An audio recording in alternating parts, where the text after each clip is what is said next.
Hello children, today we are going to start with chapter 5, that is India's evolving identity.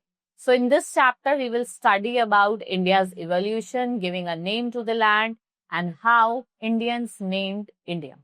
Indians ने India को कैसे name करा है, भारतवर्ष जम्बूद्वीप है, all these things. So understanding India's evolution. So in ancient Indian, what happened?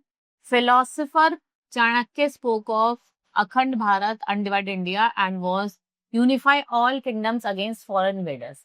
Unity of mind and territory. There is a huge difference between Bharat of that time and today's India. So our country, also called Indian subcontinent, has different names and shifting boundary. So the boundary of these ancient kingdoms were changing frequently. और वो किसकी वजह से change हो रही थी? Wars की वजह से, मिटिगेशंस की वजह से और ट्रीटीज की वजह से. So what happened? India was connected to the both land and sea routes at the different its culture and economic landscape, from the dawn of Harappan civilization to the great modern Gupta Empire and later to the Mughal Empire. Right? What happened? These changes were not just political in nature, but they were cultural and religious and philosophical traditions that were spread across the entire subcontinent period. Local language, foreign invasion and assimilation of culture influenced by society. We learn about the past and development of India from many sources: ancient inscription, archaeologists, manuscript and travelers' account. Right, so each of source shed lights on the complex history of this land, और ये help करती है कि आप समझो किसके बारे में कि कैसे आपका modern India का formation हुआ था. So next we have giving the name to the land. So different names were given. So during her long history, India has been known by many names given both by its inhabitants or by visitors outside. So these names comes to us from ancient texts, account and travelers, pilgrimage and inscription. Many names of the country are reflecting of her diverse culture heritage and the way in which her identity have been understood and expressed over millennia.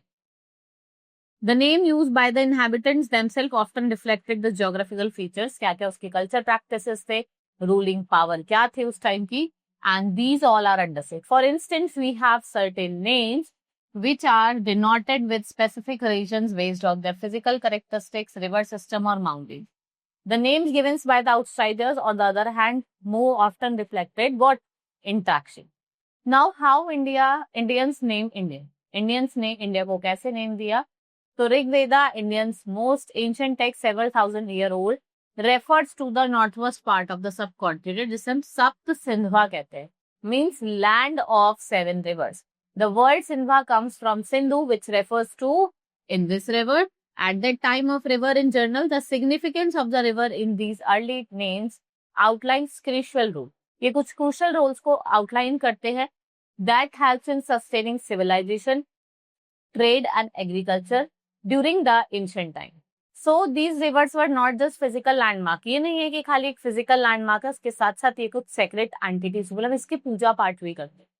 So moving on the time when we see the other names of India here in the literature, we have Mahabharata. One of the most famous texts lists many religions of modern India, say Kashmir, today's Kashmir, Kurukshetra, Haryana today, Vanga, part of Bengal, your Pragya Jyotishna, roughly today's Assam. Then we have Kutch, जिसे आज को हम Kutch region कहते हैं, Kerala, जिसे today हम Kerala कहते हैं. So these were the different names that was found in the geographical knowledge of the people at the time of culture and political importance. Now next we have Bharatvarsh and Jambudvipa, ancient name for the subcontinent.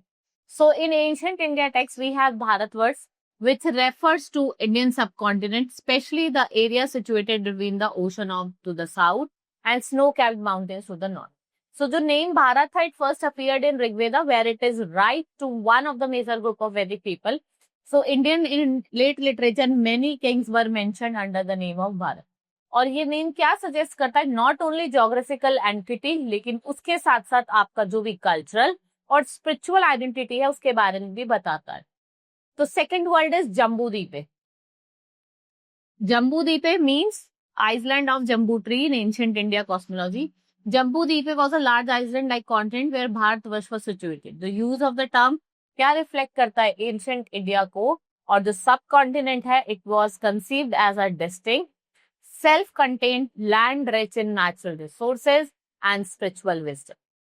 So the Jambu tree, which deep roots and its metaphor of speech of branches symbolize deep-rooted tradition and prevalence of Indian culture. So in fact, the great Mauryan emperor Ashoka named the Jambu Deepe in his inscription, and he used the name to describe the whole India, जो आपके आज के time का बांग्लादेश, पाकिस्तान और कुछ part of Afghanistan इसमें included है. So how foreigner named India? So the Persian were the first foreigner that to mention India. They are considered the ancient inhabitants of Iran. इनको हम ancient inhabitants कहते हैं ईरान के. So in 16th century BC we have Persian emperor. What they launched? They launched military campaign and they control over the region of Indus River. उसको पहले हम क्या कहते थे? सिंधु कहते थे.